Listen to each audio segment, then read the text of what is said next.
This is the X-Zone Broadcast Network, broadcasting worldwide on broadcast affiliates and satellite program providers, including CNN Broadcast Network, Sirius Satellite Network, Star Media, Good News Radio Network, Angel Broadcast Network, Wiki Broadcast Network, and WPBN TV. For more information on the X-Zone Broadcast Network, visit us at www.xzbn.net.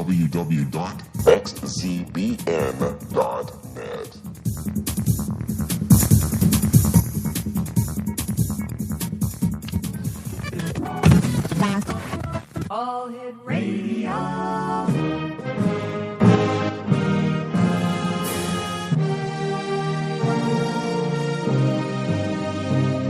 Welcome to the X-Zone, a place where fact is fiction and fiction is reality. Now, here's your host, Rob McConnell.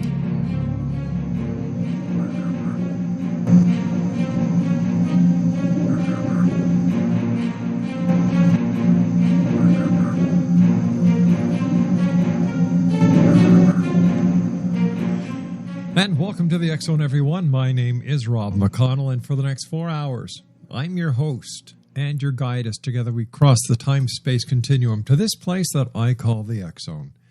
It's a place where people dare to believe and dare to be heard.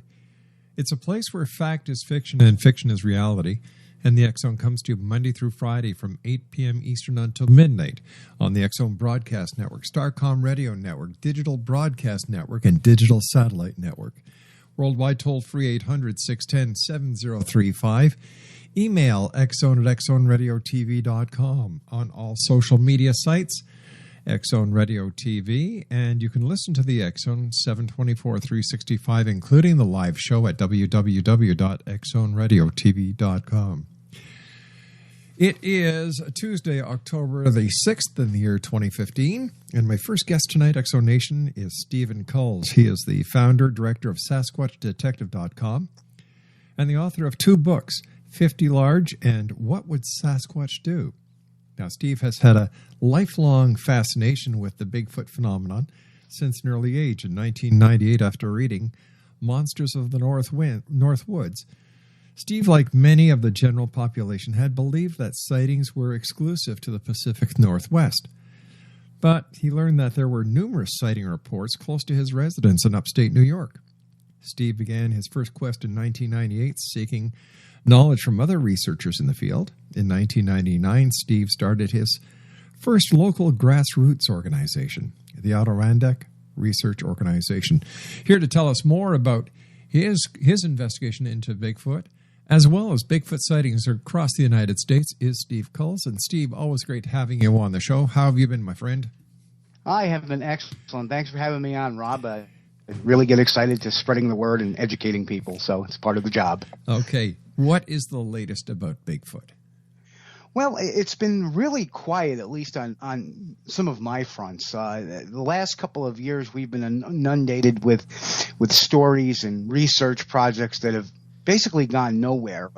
We had the Sierra Kills incident where a person allegedly shot a juvenile Sasquatch that really any DNA that was ever tested turned out to be nothing but bear. We have the Ketchum study, which was really not done all scientifically, and that's drawn some fire. We've had the Psych study, which was a DNA test they did mainly dealing with the Himalayas and Nepal and that type of area, which turned out to be some sort of relic polar bear. So there's a lot of things that were big letdowns. Of course, there was the second big Bigfoot body hoax that went on a couple of years ago. It ended about a year and a half ago, and it's been really quiet since by the gentleman from Georgia. And since then, it's been really quiet. It's almost like there's a hush. People don't want to come forward again. And there's in the Bigfoot community itself, there's this big as there always has been, there's been this big paranormal versus flesh and blood debate, and that's gotten to a point where it's really gotten pretty vicious, and I kind of just step away from it and let people, have their own opinions, and pretty much that's that. Steve, what convinced you that Sasquatch was real? Well, I think what convinced me is and when I went into this, I had a fascination when I was a kid. Mm-hmm. But as I got older, I kind of got more skeptical, and I had become a professional investigator and private investigator. And then in 98, I started talking to people. And in 99, I started talking to even more people, some witnesses, including a couple of police officers that have had sightings, some firefighters, even a scientist at one point in time.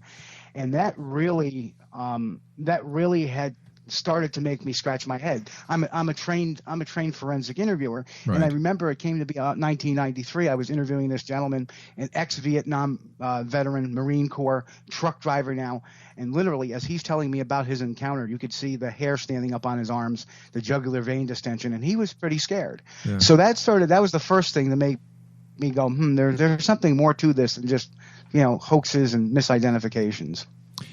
In your opinion, how come Bigfoot has not been, been found, been captured? How can he be so elusive with all of today's technology? Well, I believe it took quite a while for them to discover the giant panda. Right. In fact, that had gone on for 70 years, on and off. And I think a couple of factors come into play. First of all, the creature we're dealing with is undoubtedly super intelligent, not as intelligent as us per se, but on an intelligence level, it's pretty smart. And I think its survival skill is evasion. Second of all, I don't think there's been, as far as a professional approach or putting a lot of money into, like the way they would do it from the aspect of a panda bear. There's been expeditions over the years that have had some funding, but not to the level, not the consistent funding that the search for other animals like the billy ape had received. So I think that's a couple of reasons why. What's the most interesting story about Bigfoot you have ever heard? Well, it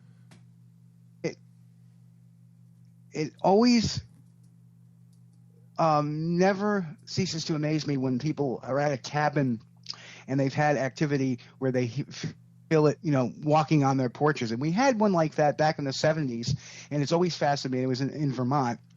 And these people had been having sightings on and off through the years. And then one night they were all sitting around in their living room and they could hear it, and they actually saw it creeping around their porch. And they could hear it walking on their porch. And to me, those kind of stories are the most interesting because they're getting really close to humans. And well, let me ask you this, Steve. What's the craziest? It's been a fascinating. Yeah, Steve, we're having problems with Skype. You're coming in very chatted. So I don't know. We didn't hear your last response. Mm-hmm. Steve, we're having problems hearing you over here. Okay. Do you want to call me on a landline? That may work a little bit better. Sure. Is that the number I've got? That ends in 59? Okay, Steve, yep. We're going to take a commercial break. We're going to call you right up, Steve. And sorry about this, X-Zone. This is real live radio. This is what happens. Steve Kull is my special guest. www.extremeparanormalteam.com and www.sasquatchdetective.com. This is the X-Zone. I am Rob McConnell. Steve and I return after this short break. Don't go away.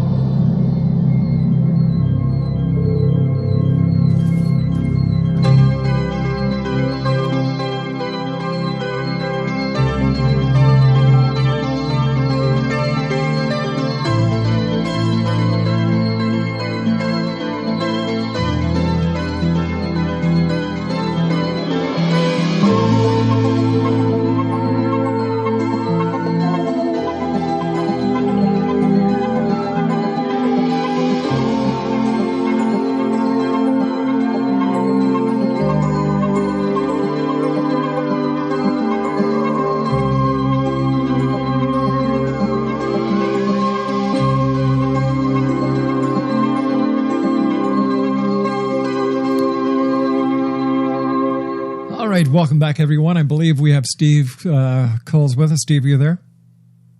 Yes, I am. How are you? Oh, there we go. Thank you very much, Steve. Sorry about the inconvenience to you, Steve, and sorry to you, the members of the XO Nation. Steve, once again, thanks very much for coming on the show. I know you're a busy guy these days. In fact, you've always been busy ever since I've known you. You're like the Energizer Bunny that keeps going and going and going and going and going.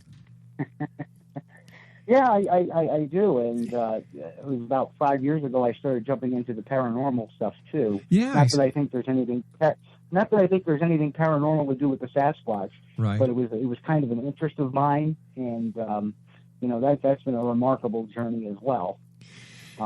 Steve, as a forensic investigator, what has been, if any forensic evidence to substantiate the claims that Bigfoot is real? Well, I think the work of Jimmy Chilcutt, when he did the dermal ridge analysis on several of the castings, I think that was very significant.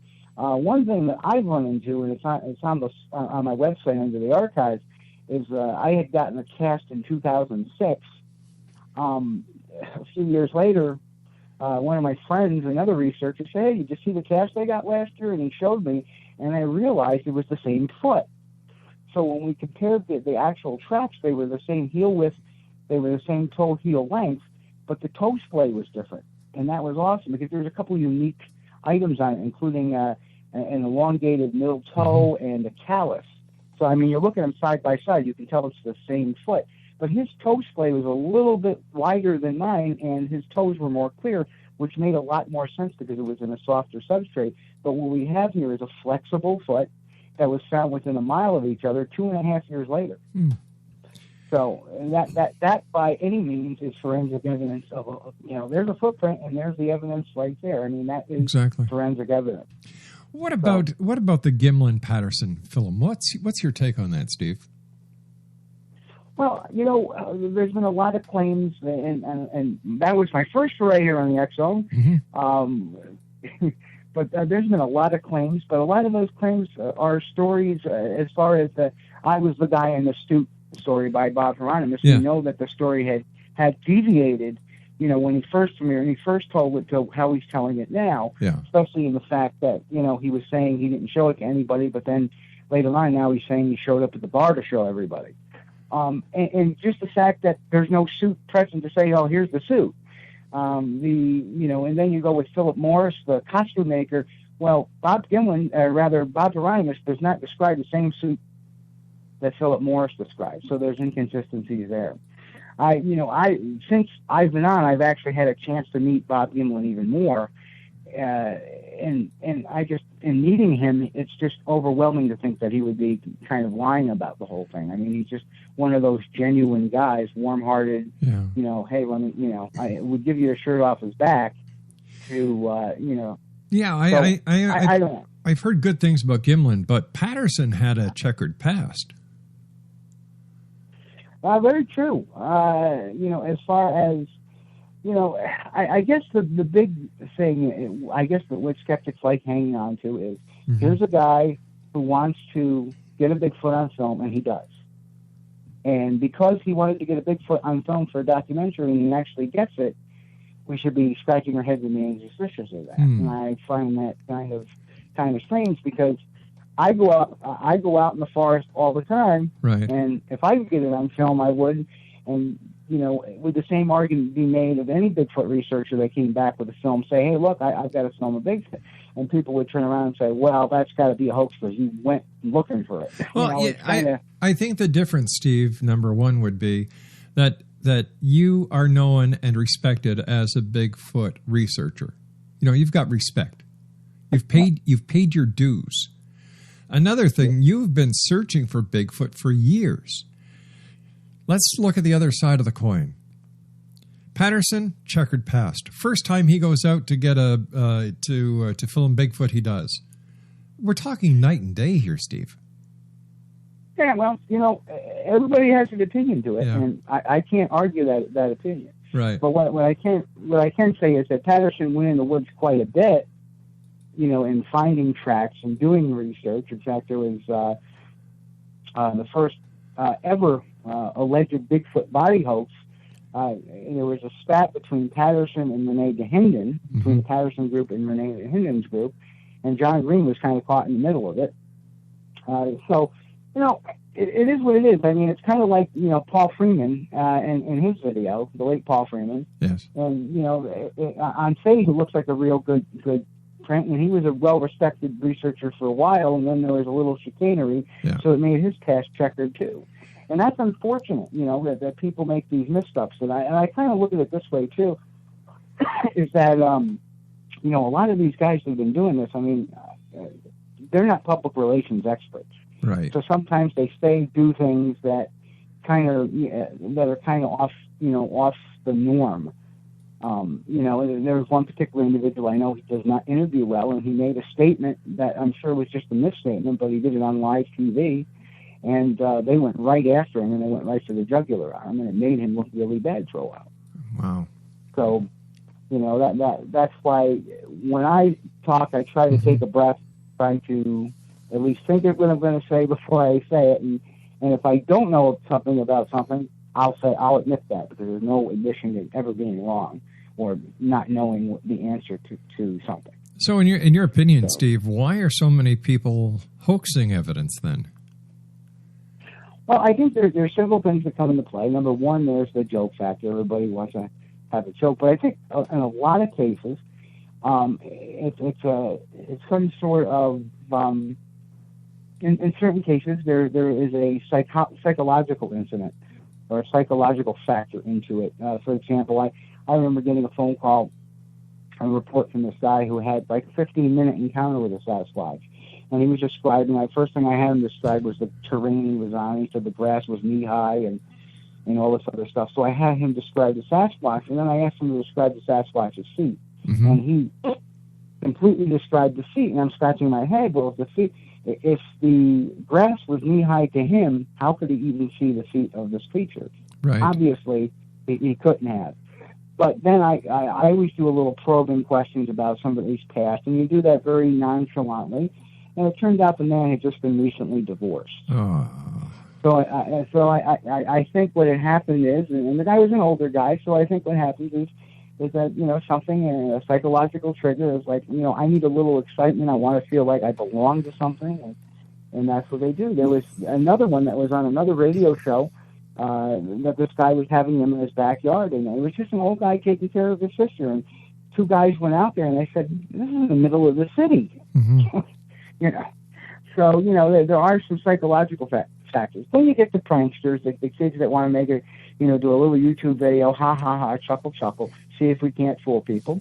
And actually, the first people to ever really start that was Penn and Teller with the Sonoma video hoax, really. I think that was the real big one when it started coming out on computer. They dedicated a website. And that was like one of the first cases that I ever came across that I went after. And 3 months before they admitted to it, I was telling everybody this is a hoax based on this, and I think it's made to make somebody, especially in this field, look like an idiot by saying, "Oh yeah, that's real." Gotcha. And then finally you have the profiteer or the / bounty hunter, where either you're going to take advantage of a person that's having these, like the old guy, they're going to take advantage of this, and they're going to try to conjure up this great story to make money on it. You can read about that in 50 Large, or you're gonna do it to go on a nationwide tour with this circus act with a rubber suit in the back of a trailer. And it's those types of things that really turn the general public off. And to be honest with you, it turns a lot of Bigfoot researchers off when this stuff goes on. Steve, with all the different TV shows on so-called reality shows, are they an asset to serious researchers like yourself or a hindrance? Well, let me talk specifically. There was one show that came out in Animal Planet, and that started the whole thing. And I don't think it's altogether a bad show. I think that, they have a timetable to meet, and I've been on there, and I've helped them with a few episodes. And there's a timetable to be met, and unfortunately they can't always investigate as much as they want, but they try to keep a serious tone to it.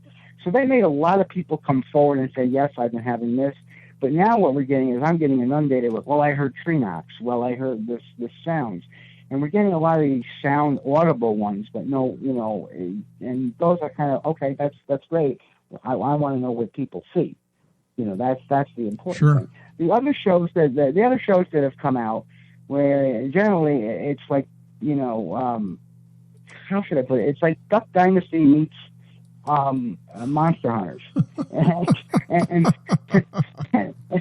and so those are the shows that are being put out there, and they're not really doing us all too good, because when people think, and people that are big fans of that show, they think we all go running out there, yeah, let's go get them, bang, bang, bang, and we're not like that. We set up camera traps, we set up audio traps. We do our calls. We do some sound blasting. We see what we have. I've got to be honest with you. I can't understand what anybody sees in that stupid show, Duck Dynasty. It's silly and it's very staged, and I think that's what people want nowadays. They just want to escape, and I understand the methodology behind it. I'm not really a big fan of the show. I think I may have seen 2 episodes, but like you said, I'm very busy to be actually sitting around watching TV a lot. Yeah, I guess that's why Donald Trump is doing so well too. Yeah, you never know. You never know. Steve, what about scat evidence or hair follicles that have any ties to DNA? Anything like that when it comes to Bigfoot? Well, my good friend Paul Bartholomew says that, I've seen it, and I've seen the letter in Chinese. He actually somehow got a hold of, and actually I think it was his protege, Dr. Warren Cook, that actually got the hair in the first place, was this Yeti hair that had been tested in China that came back as an unknown type of primate. Right. I know there was some hairs that have came out that went to Dr. Henry Fehrenbach when he was doing this. He has since retired from the field. But I know there was some hair samples there that came back to unknown primate. But anything lately has been mostly, horse, cattle, and of course nobody's seen the actual creature leave this hair behind. So when you find a piece of hair on a barbed wire fence or on a tree, it just like anything else, it's like throwing a dart. What are the odds that it's going to be this or that? I mean, I could find buffalo hair and say, hey, this may be horse hair, and there's buffalo hair. Sure. So, it's like throwing a dart. You really don't know. It's the same thing with trail camera placement. You could put 3 trail cameras up, 5 trail cameras up, but there's an infinite number of spots or routes of travel an animal can take, to avoid your camp. Let's go back in time a bit, Steve. What about the Native Americans in their folklore, in their mythology, in their tribal history? Does Bigfoot or Sasquatch play a part in it? Well, absolutely. In fact, the Iroquois, which is the Native American tribes that were in my area, called it the Adenarhe, and it stood for stone or stonish giant, I believe. And that was a very common term, and there's probably at least 5 tribes that have called it like their variation of stone giant or stonish giant. I know there's one translation that literally meant evil god that hides under the cover of woods. Right. Either mountain boss or man of the mountains. So, the Native American descriptions of these things are very spot on, because a lot of people will say when they see it, watching their campfire, they'll be standing there like a statue, just not moving. And of course, you figure it's a black or a brown animal, with the hair reddish brown, standing next to a tree, it could give it some degree of camouflage per se. And it just stands there. Sometimes people will note that it's swaying, but that kind of means to me that, it could look like a stonish giant, because of their height. And then you have the other characteristics, evil god that hides under cover of woods. Well, that describes the Sasquatch dead on, as far as their behaviors. So I think there is something to it. And we have found a lot of things in Native American mythology that have, turned out to be true in actuality. Maybe not to the degree of spiritualism they say it is, but they certainly have had the physical characteristics. What about the park rangers, state police, local law enforcement, sheriffs, game wardens? Do they help you with reports, or is the research for Bigfoot a lot like it is in the UFO community, very severed? It is very severed, and and it's strange because I've actually talked to a park ranger in the Adirondacks who said, you know what, I don't think you're crazy. There could be anything out here in the woods. And I was kind of shocked he said that to me. I've talked to some of the Navajo park rangers that have told me stories about, foot tracks, as the Native Americans like to call it, and people saying, can you pick up my camp because we're too scared to pick it up. Wow. And they won't say why. But I do know there's park rangers that have seen it. I know of at least two of them that have. In fact, one of them was from Oklahoma and said, oh, yeah, we know it. We know they're there. But they just have an ongoing policy if we don't really want to talk about it too much. I know police officers that have seen it. We've had Brian Goslin up in Whitehall, and Dan Gordon before he passed away actually passed a lie detector test and saw that. But when I did my Monster Quest, it's kind of, I'm going to show you the kind of prejudice that's on it. Well, the NCON representative made a statement, well, if these things were out here, people would be seeing them. And I kind of scratched my head, what kind of statement is that? When people are seeing that. And then the second comment was made by an anthropologist from Buffalo who turned around and said, well, there's no evidence that can support that says that North America could support a large primate. And that floored me because last I checked, Homo sapiens, us, are large primates. True. So, and the Native Americans had been there, living off the land for, since the Stone Age. So I don't really get it. All right, Steve, stand by, my friend. You and I have to take our news break at the bottom of the hour. Exonation Stephen Kulls is our special guest. Great having Steve with us tonight. He is the founder and director of Sasquatchdetective.com.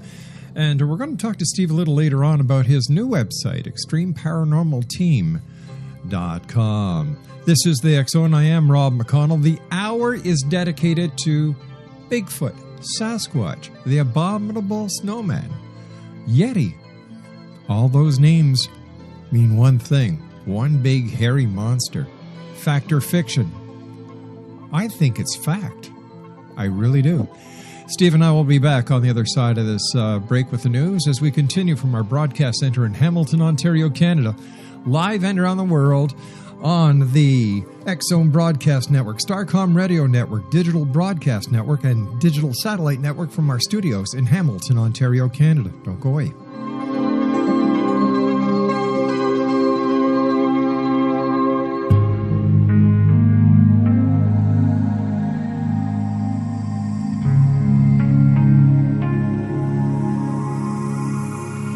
The scientist and the mystic have been on an age-old, relentless search with one thing in common. They seek truth. Their paths converge in the 40,000-year-old practice of shamanism, an ancient science delving to the quantum level of life, facilitating healing, manifestation, and evolution.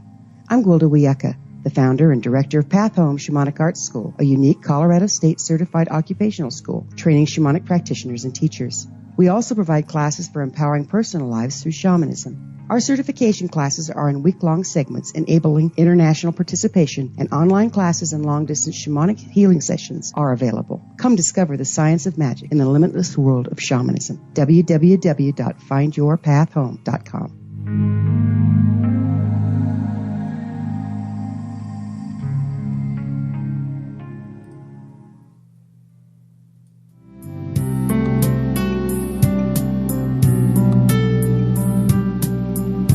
What if Jesus came back now and insisted that we listen to him? How would the world be different if Christians really followed the Gospels? For 2,000 years, we've been practicing a religion. Now it's finally time to get it right. Read Liberating Jesus, new from Roberta Grimes. Meet the Jesus you never knew. Roberta uses afterlife evidence and biblical analysis to prove that Jesus is exactly right. Learning the lessons that he came to teach is the reason we are born at all. Roberta says he has come back now to insist that we actually listen to him so we can begin to use his teachings to unite and transform the world. Liberating Jesus on Amazon, October 1st, and then wherever books are sold. Jesus has the answers, and it's not too late. Roberta blogs and answers questions at robertagrimes.com.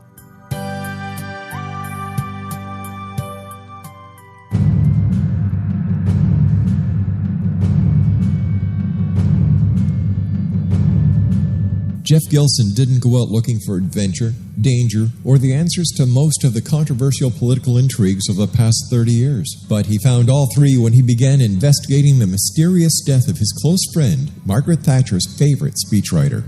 Just an ordinary guy living in a small, sleepy suburb 20 miles outside of London, Jeff's questions provoked a powerful response on both sides of the Atlantic. He was shot at, warned off by the CIA, and formed a close bond with one of Israel's most notorious intelligence officers.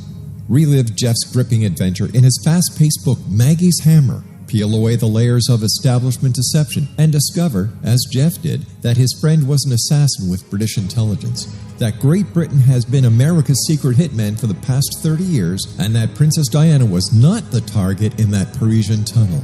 All of this and more when you visit www.maggieshammer.com and find the link to buying this explosive book online.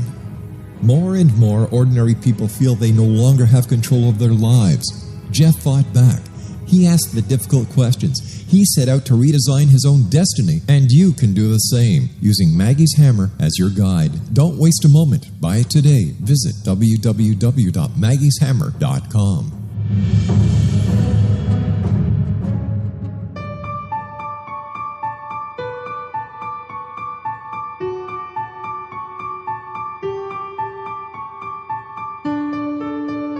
The Carl O. Helvey Holistic Cancer Foundation is a new nonprofit foundation that focuses on a holistic approach to cancer that includes physical, mental, spiritual, and political aspects. Cancer education, research, and care are provided for all types of cancer patients. You can listen to interviews with cancer doctors and survivors and read research on holistic aspects of cancer at www.holisticcancerfoundation.com. That's www.holisticcancerfoundation.com.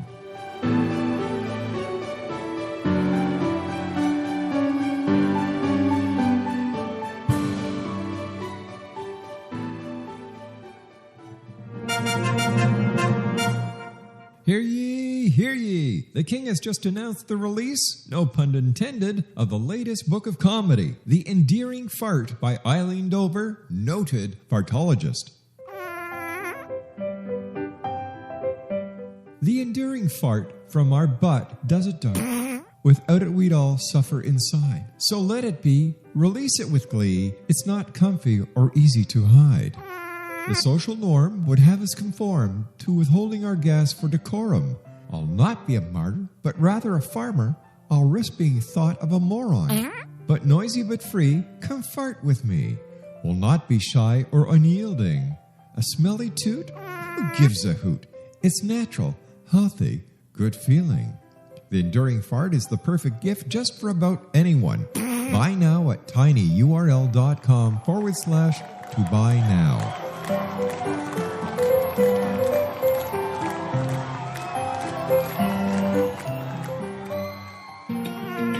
Wouldn't you love to know the secret to everything? Well then, meet Dr. Kimberly McGeorge and her cutting-edge breakthrough knowledge that combines science with possibility. Dr. Kimberly brings real-life answers and healing to those open to alternative solutions. She teaches solution-based programs and classes that will change all areas of your life forever. Specializing in conscious creation, intuitive readings, and energy medicine, you can rapidly shift health, relationships, business, and money and abundance challenges quickly. Receive her best-selling book, Secret to Everything, at no cost by going to secrettoeverything.com/X Zone. That's right. Transformation can start now. Just go to secrettoeverything.com/X-Zone and receive Dr. Kimberly's book for free.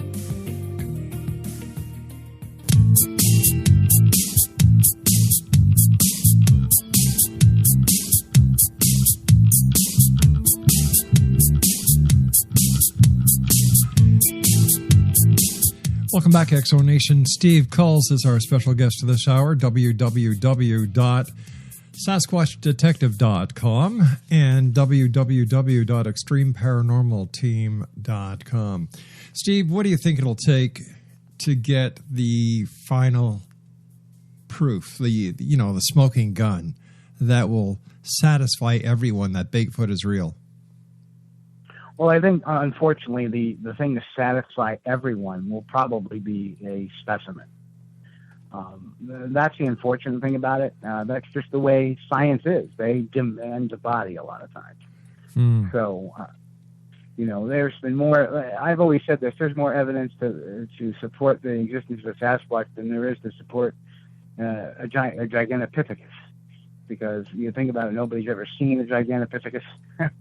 Because it existed so far long ago. Right. But the only thing they have really to prove that it exists is a jawbone and a handful of teeth. They don't have a femur of a Gigantopithecus. They don't have a vertebrae of a Gigantopithecus, just a jawbone and some teeth. And that's, if they can go on the existence on that, well, then maybe if somebody can come up with a combination where we can get some DNA, that we have it filmed while the extraction is taking place, audio in place, maybe a combination of the technologies, maybe that'll satisfy science. But I tend to doubt it the way they've treated this mystery a bit. What research tips or Bigfoot hunting tips do you have for people who may want to try their luck at getting the proof that Bigfoot does exist? Well, the first thing they have to realize is that unless they actually see a creature do something, it's not evidence.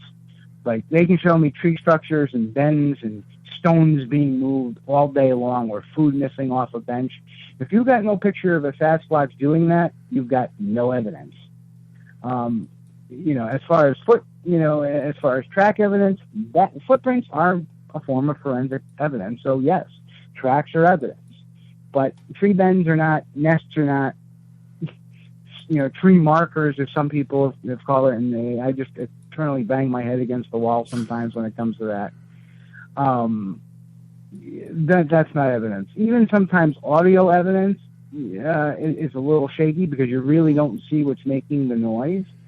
The best you can do is just get out there, try to get some pictures off, or try to get some audio, or get some tracks.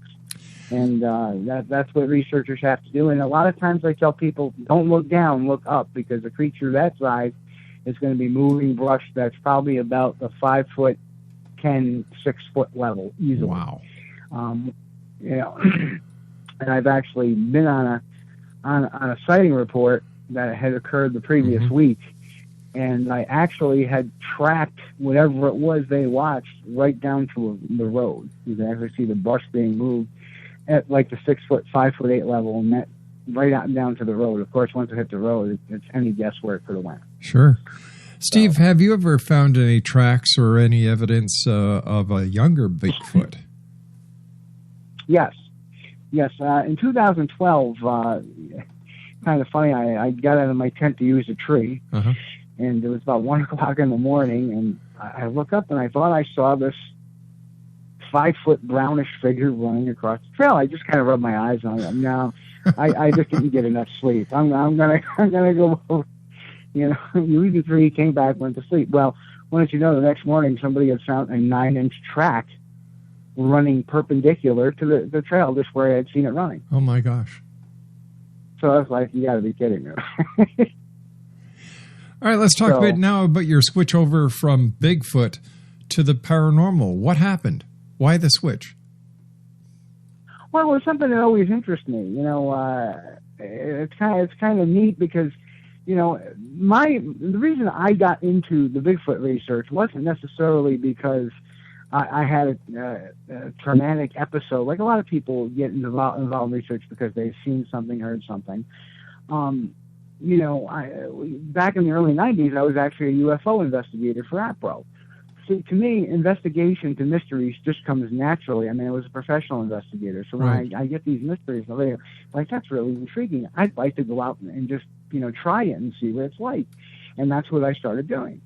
And I joined this one group back in 2010, and in 2013, a couple of us decided to break off and form our own team because they weren't necessarily meeting what our needs were. Right.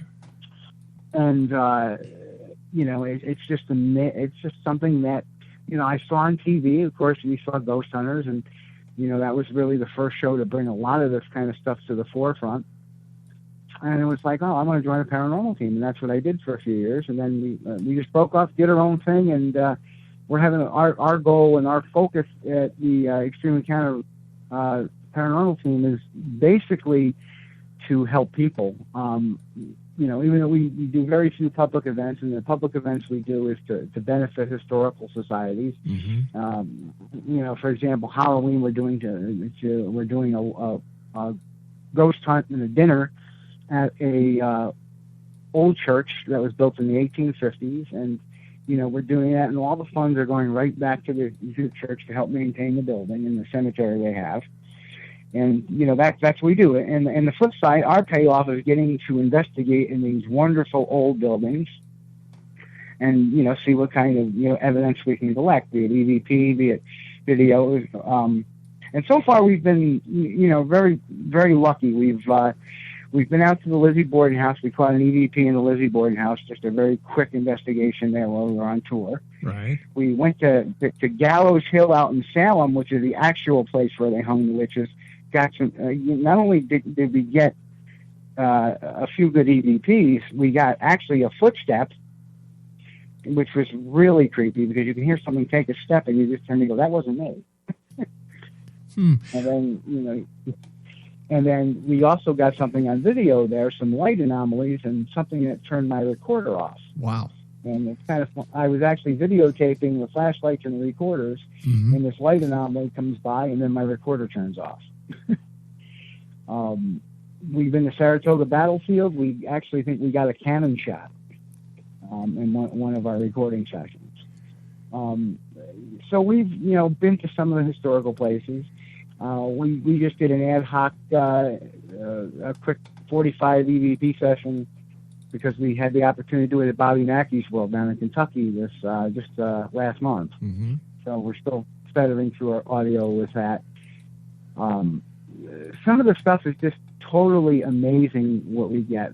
The Shanley Hotel, we believe we're still analyzing, but we believe we may have caught an apparition actually moving past one of the cameras into a room right behind somebody that was standing there.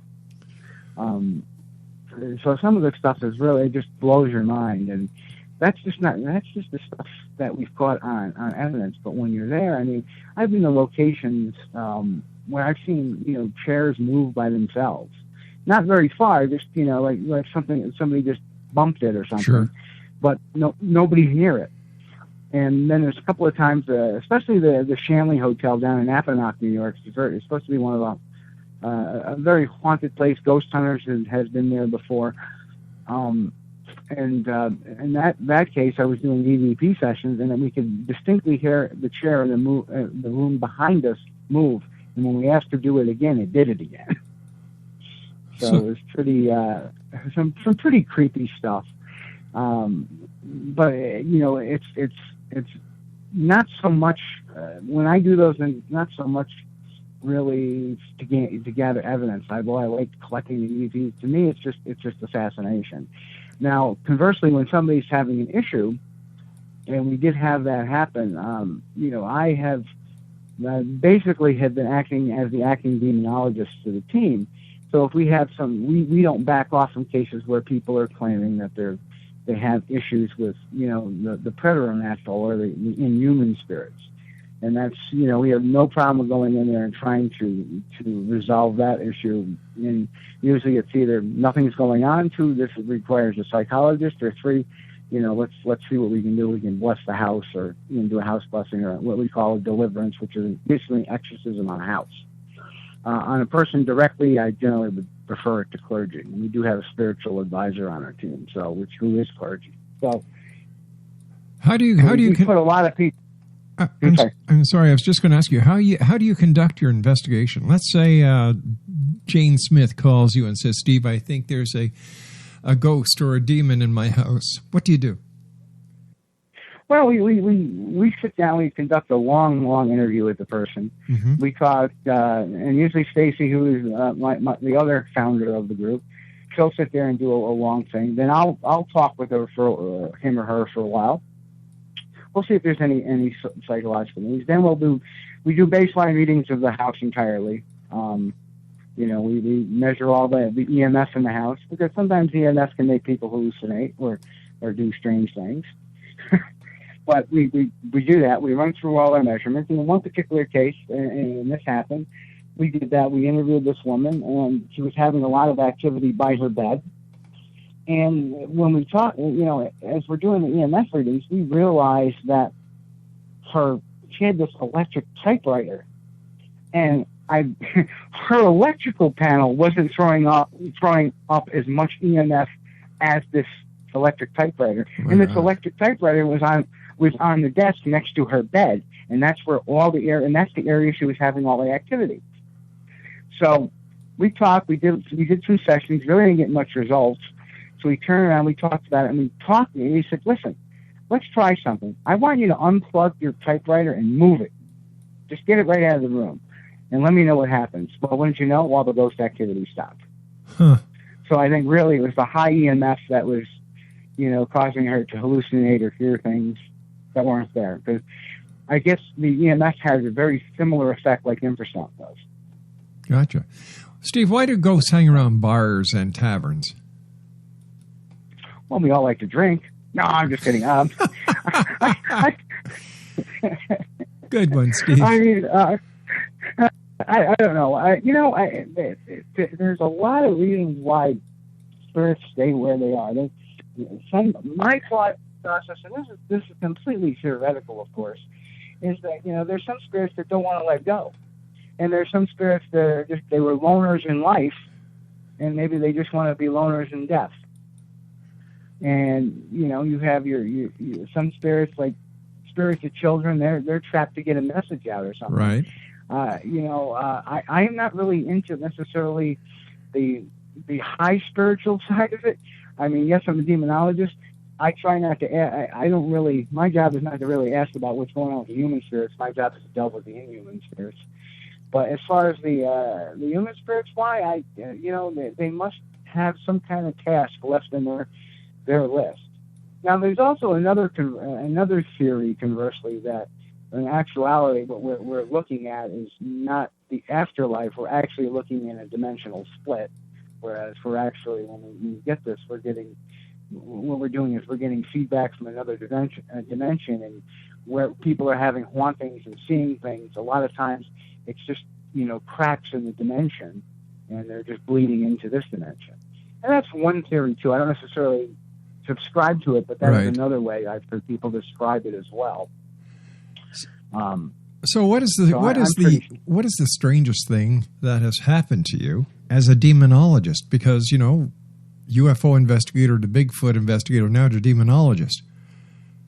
Yeah.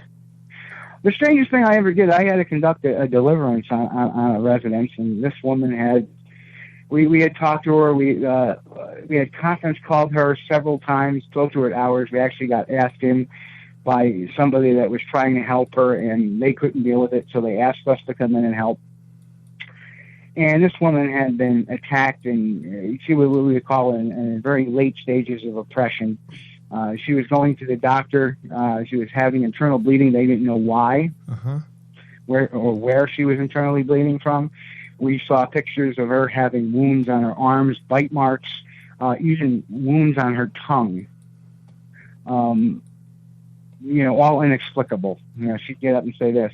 She also had the weirdest orbs I've ever seen, and I'm not a big believer in orbs per se, but these orbs were just something that made me go, huh. And there was also pictures of black mists in her house that she has taken once in a while as well. So we knew something was there. We talked to her, and all right, we'll go out to the house and we'll do a deliverance on the house. And, the other group that was there was another paranormal group. They said, yeah, there's really some, really deep stuff, dark stuff going there. So we arrived for this the deliverance, and of course it was a 5-hour drive. It was actually in the Buffalo region, and so we go in, and one of the team members I have is actually a sheriff's deputy, and he came in to assist with us. And she has a couple of dogs as well, and we got there, and she looked like her stomach was so distended, she looked like she was 7 months pregnant. Wow. At the time, and she was in a lot of pain. And all right, we did, so we go up, we do the deliverance. So it's just a rite of exorcism, and we did it in her bedroom because that's where she felt most depressed. Where is it the worst? It's in the bedroom. Okay, boom. We'll conduct the ceremony in the bedroom, and we did. And towards the end of the ceremony, the dogs started going crazy for no reason at all. We actually had a team member down there going, I don't know what happened to the dogs. All of a sudden, they just started barking. And I was like, well, that makes a lot of sense. And we go downstairs, and, now she's on the couch writing pain. We had finished it. We all agreed that the upstairs was now a lot lighter than it had ever been. We go downstairs, and all of a sudden, she starts to vomit into a trash can. And everybody was around her. I didn't. I stayed off to the side, and I just kept reciting a large prayer. Next thing you know, after she threw up, she's like, I feel better. And she stood up, and all of a sudden I heard gasps. Her stomach was completely normal. Oh, my gosh. The distension was completely gone. So that was probably the weirdest thing. That was 10 months ago, going on 11 months ago, and knock wood, she has been living a great life and feeling 100% better. No more internal bleeding, no nothing. So I can't explain it. I wouldn't have believed it myself if I hadn't been there. So when you go in to do a deliverance, is this a generic prayer or a generic exorcism that you would do? Or how do you I always thought that you had to find out which demon it was before you could exorcise it. Well, I kind of look at it this way. Ed Warren had always said that, he trained people to say that, the rite, no matter what rite, he's always used the Roman Catholic rite, and that works. Yeah. So that's what we use, the Roman Catholic, rite. Doesn't necessarily mean that the person has to be spiritual or anything like that. We leave an instruction list for people too, because, I've had people that said, oh yeah, well, I tried to figure out what's going on and I'm trying to get EVPs and it made it worse. Well, of course you invited it in. So we try to, we also give them a big list of, what not to do after everything's done. And, if people if they don't want that particular type of rite, well then, they have to go to something. They may have to go to somebody else. Steve, the time is up for tonight. What is your message for the X-Zone Nation tonight? Hey, everybody, all I got to say is keep on squatching. Steve, always great talking to you. Keep up the great work, my friend. If anything important comes up, let me know. We'll get you on the show as fast as we can. Will do, Rob. Thanks for having me on. Great talking to you again, Steve. Take care of yourself, my friend. X-Zone Nation, Steve Kulls has been our guest this hour. He's the founder-director of Sasquatchdetective.com. And also now with ExtremeParanormalTeam.com. That's, once again, Sasquatchdetective.com and ExtremeParanormalTeam.com. Now, I'll be back on the other side of this commercial break with the news as we continue here in the X-Zone from our broadcast center. Whoa, Craig, that was a little loud. Our broadcast center here in Hamilton, Ontario, Canada, and around the world on the X-Zone Broadcast Network, Starcom Radio Network, Digital Broadcast Network, and Digital Satellite Network. Worldwide, toll-free 1-800-610-7035. My email address is xzone@xzoneradiotv.com. On all social media sites, X-Zone Radio TV, and our main website where you can listen 24/7, 365, xzoneradiotv.com.